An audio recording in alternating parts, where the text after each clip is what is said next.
Hello, everyone. Welcome to Inside Talk Show. I'm Carla Elizondo. We are continuing the reading of Awaken Imagination by Neville Goddard. We are finishing up chapter 5. This is part 4 of chapter 5. Let's dive in. It is possible to resolve every situation by the power. Let me start again. It is possible to resolve every situation by the proper use of imagination. Our task is to get the right sentence, the one which implies that our desire is realized, and fire the imagination within.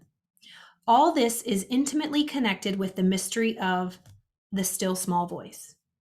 Inner talking reveals the activities of imagination, activities which are the causes of the circumstances of life, kind of like we learned yesterday. As a rule, man is totally unaware of his inner talking and therefore sees himself not as the cause but the victim of circumstances. To consciously create circumstance, man must consciously direct his inner speech, matching the still small voice, to his fulfilled desires. He calls things not seen as though they were, Romans 4:17. Right inner speech is essential. It is the greatest of the arts. It is the way out of limitation into freedom. Ignorance of this art has made the world a battlefield and penitentiary where blood and sweat alone are expected, when it should be a place of marveling and wondering. Right inner talking is the first step to becoming what you want to be. That's a powerful statement. It's basically saying right inner speech is essential. It is the greatest of all the arts. It's our way to freedom, inner speech, our inner talking, the dialogue that's going on, consciously or unconsciously, really making the unconscious conscious, because it's what's down there in our heart of hearts, our psyche, that dictates the circumstances and results in our life. And it can either create heaven or hell here on earth. Where are you living? Speech is an image of mind, and mind is an image of God. That's from Hermetica, Scott translation. On the morning of April 12th, 1953, my wife was awakened by the sound of a great voice of authority speaking within her, saying, "You must stop spending your thoughts, time, and money. Everything in life must be an investment." I remember listening to this audiobook. It's so good. It just, excuse me. It shows that everything is energy and everything is currency. We truly are spending thoughts or investing thoughts. What is your ROI? What is your return on your investments? Every thought is an investment. Every thought is currency. Thought is money. Are you spending your thoughts or are you investing them? Thoughts are more powerful than gold. Okay, so you must stop spending your thoughts, stop spending your time, and stop spending your money. Everything in life must be an investment. To spend is to waste, to squander, to lay out without return. To invest is to lay out for a purpose from which a profit is expected. This revelation of my wife is about the importance of the moment. It is about the transformation of the moment. What we desire does not lie in the future, but in ourselves at this very moment. At any moment in our lives, we are faced with an infinite choice: what we are and what we want to be. And what we want to be is already in existence. But to realize it, we must match our inner speech and actions to it. At any moment in our lives, we are faced with an infinite choice: what we are and what we want to be. And what we want to be is already existent. But to realize it, to make it happen and come to pass, to manifest it, we must match our inner speech and actions to it. Be congruent. Thoughts, feelings, actions. Everything has to be in alignment. It's integrity. You do what you say. If in your mind you're telling yourself, you're giving yourself a command, you want to, do something, accomplish something, you just take action. You get emotionally involved with it and you take action. Don't lie to yourself. Don't betray yourself. How many times have you said, I'm going to get up early in the morning, and you just keep hitting the snooze button? That's betrayal, day after day after day, and it erodes slowly over time. It erodes our self-esteem, our self-worth, our confidence, our self-image. It's so powerful. And there's a really good book by Dr. Maxwell Maltz, Psychocybernetics. It talks about the psyche, how we have two images, two self-images. The one that's in our mind, and then the one that's out in the world. For so long, I remember, I was confident. I am confident, but I was really just confident. I knew what I wanted to do. I had dreams, but that was only going on up in here. I was not following through. I was not integrous. I was not following through. I was actually doing the opposite because I was scared. I was doing, I was in maladaptive coping skills, anything to numb the fear. I was so frightened. Well, it ain't like that anymore. Okay. If two of you shall agree on earth as touching anything that they shall ask, it shall be done for them of my Father which is in heaven. It is only what is done now that counts. The present moment does not recede into the past. It advances into the future to confront us, spend or invest. Thought is the coin of heaven. Oh, there's the coin of heaven. Hey, y'all. We found it. The coin of heaven. This is day 4 of this chapter, entitled The Coin of Heaven, which we hadn't found yet. We found it. Okay, so he's saying that thought is the coin of heaven. Thought is currency. Ooh, I love this. Thought is the coin of heaven. Money is its earthly symbol. Every moment must be invested, and our inner talking reveals whether we are spending or investing. Be more interested in what you are inwardly saying now than what you have said by choosing wisely what you think and what you feel now. Anytime we feel misunderstood, misguided, neglected, suspicious, afraid, we are spending our thoughts and wasting our time.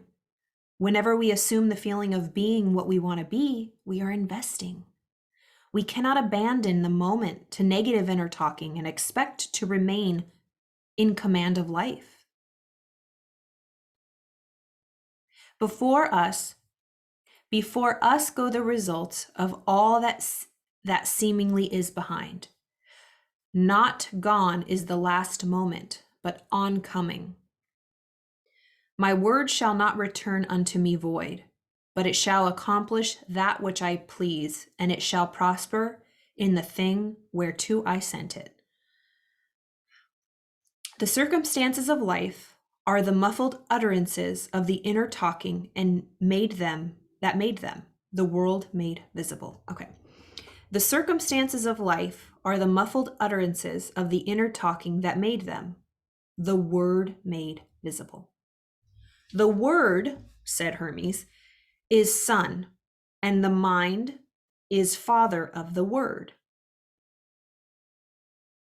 So the word is son, and the mind is the father.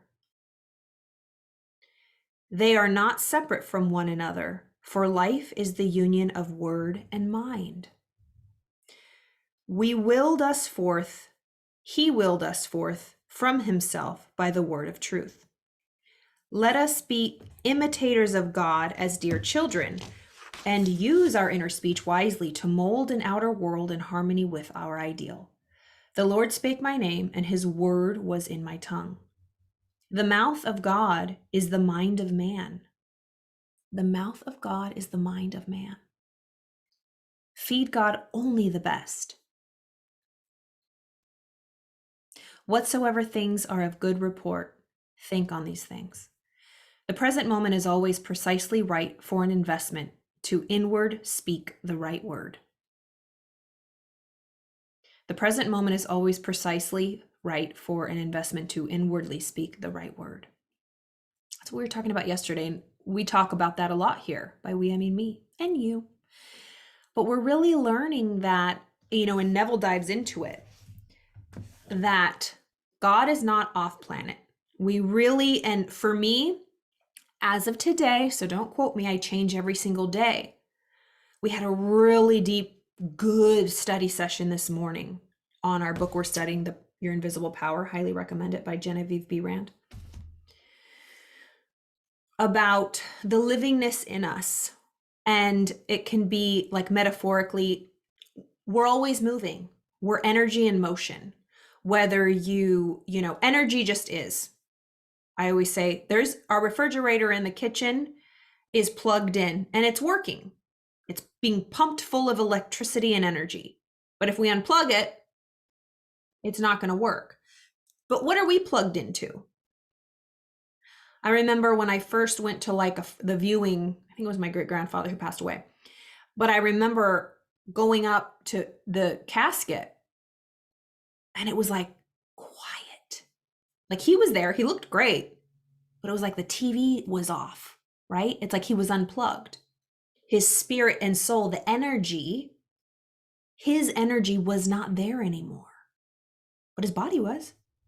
And that body, even though it was a corpse, was still moving very rapidly because energy's in motion. Of course, that's how it, that's kind of morbid, but it decays and becomes dirt again. But his spirit was gone. Where did it go? It can't be destroyed. It went somewhere else. The great riddle of life, what we all want to know. But so what was the point? Okay, so we're plugged into something. So we really need to reimagine God. And I think a lot of people try to do this. And that's definitely for me what I really have dedicated my life to within myself. It's not my business what anybody else thinks of God. And it's not anyone's business what I think of God. Like I've said before, when someone says, Carla, what do you think of God? It's as if they're asking, Carla, who am I? I can't answer that for you. No one can answer that for you but you. So our work is to study ourselves, and by that we'll find God. Or go in search for God, and you'll find yourself. It's the same thing. That's what he's saying. We're the Son and we have a Father. The Father meaning the energy that is bigger than us, that created us. Just admitting that there is a power greater than us. Call it God, call it universe, call it energy, call it science, whatever you want to call it.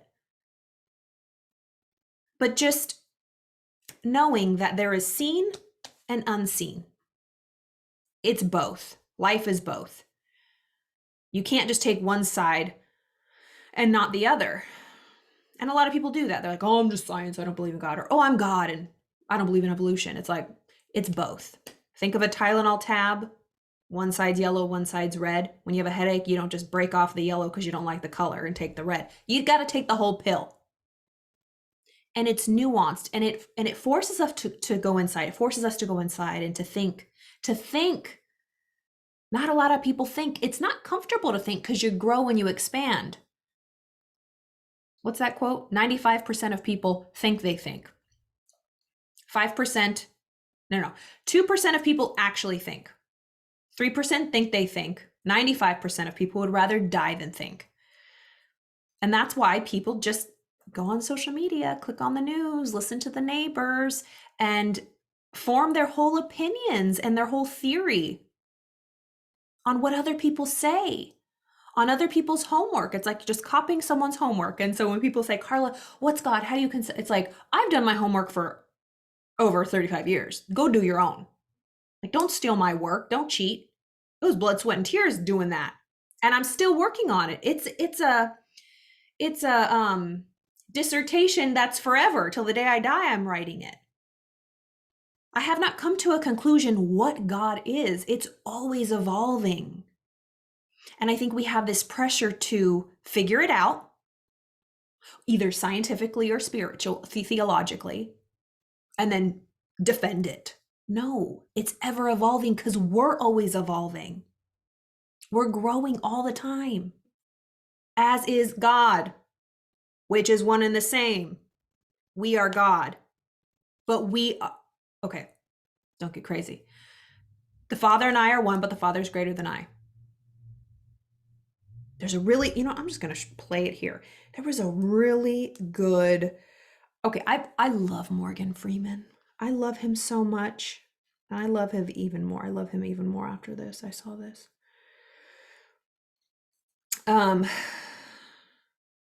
The kingdom of heaven is within. God is within us. The more you study this, the more you realize it. So this was on TikTok. I'm just going to play it here. Here's how you know if religious. Are you religious? Do you believe in something? Anything? Yeah, believe in me. Okay. Yeah. But you don't believe in anything else? Anything else? Well, it's a religious thing. Like, is it in God or is there something like that? Well, you can separate God from religion, which is what I do. I believe in God. I believe in me. Same person. Religious. Are you religious? Isn't that great? And that's what Neville's saying, is that this off-planet God, for all these years, thousands of years that we've been taught that God is outside of us, God is within. And it is a party of one. And all of us have it. But other people outside of us try to claim, or just don't understand, and they use it for power, for manipulation, for a lot of terrible things, for wars. I mean, hello, I don't need to tell you. Anyways, just reconceptualizing what God is. And Neville has done that for me, and the Course in Miracles, Thomas Troward, Napoleon Hill. I mean, personal development, I don't think people understand personal development. We're developing ourselves. And on that journey, when you really get into personal development, you find God. Because it's within you. At least that's my experience. All right. So the present moment is always precisely right for an investment inwardly, to speak the right word. The word is very near to you, in your mouth and in your heart, that you may do it. See, I have set before you this day life and good, death and evil, blessings and cursings. Choose life. You choose life and good and blessings by being that which you choose. Like is known to like alone. Make your inner speech bless and give good reports. Man's ignorance of the future is the result of his ignorance of his inner talking. Man's ignorance of the future is the result of his ignorance of his inner talking. And remember, the word ignorance, favorite word, it's just a state of not knowing. I'm ignorant in so many areas of life. I'm ignorant of the Chinese language. I'm ignorant of how to fix cars, how to change oil. We're all ignorant of something. It just means a state of not knowing. And remember, ignorance leads to fear, doubt, anxiety. Ignorance is the root of racism. Ignorance is the root of hate. You don't understand or know somebody, or aren't familiar with a type of person. You've never encountered it. So it scares you because you don't understand. So man's ignorance of the future is the result of his ignorance of his inner talking. His inner talking mirrors his imagination, and his imagination is a government in which the opposition never comes into power. His inner talking mirrors his imagination, and his imagination is a government in which the opposition never comes into power. If the readers ask, what if the inner speech remains subjective and is unable to find an object for its love? The answer is, it will not remain subjective, for the very simple reason that inner speech is always objectifying itself. What frustrates and festers and becomes the disease that afflicts humanity is man's ignorance of the art of matching inner words to fulfilled desire. Inner speech mirrors imagination, and imagination is Christ. Alter your inner speech and your perceptual world changes. Alter your inner speech and your perceptual world changes. Whenever inner speech and desire are in conflict, inner speech invariably wins. Because inner speech objectifies itself, it is easy to see that if it matches desire, desire will be objectively realized. Were this not so, I would say with Blake, sooner murder an infant in its cradle than nurse unacted desires. All right, Blake, that was intense. Sooner murder an infant in its cradle than nurse unacted desires. But I know from experience the tongue setteth on fire the course of nature. That was rich. Well, happy Friday. I hope you all enjoyed that. I hope you really enjoyed that. That was the finish of chapter 5, the coin of heaven. The coin of heaven, thought. We are rich, baby. How many thoughts do we have? Just remember to invest your thoughts. Don't spend them. I don't have anything else to say. I love this work. I grow every day. I expand. Anybody who's watching that was on that call this morning, holy guacamole. We were like, what was that cat meme? I mean, it was so, where is it? This is how I felt this morning. We were just like, our mind is blown sitting with this stuff every single day, you know? Yeah, so I have calls every Monday through Friday, 9 a.m. They're an hour study calls. We really get a book of spiritual development, really, personal development. But like I said, when you study yourself, you really study your spirit, the insides. And we do that every single day. And I'm so, so grateful for everyone that hops on the call. It's people that are really dedicated to this work. So if you're interested in that, definitely click the link in my bio on my profile page. Yeah, and just set up a free call and consult about all the stuff that I offer and the coaching that I do and the groups that I run. I would love to meet you, answer any questions you have. And I hope you all have a wonderful Friday and have a wonderful weekend. I'll see you on Monday for continuing. We're going to continue chapter 6. It is within.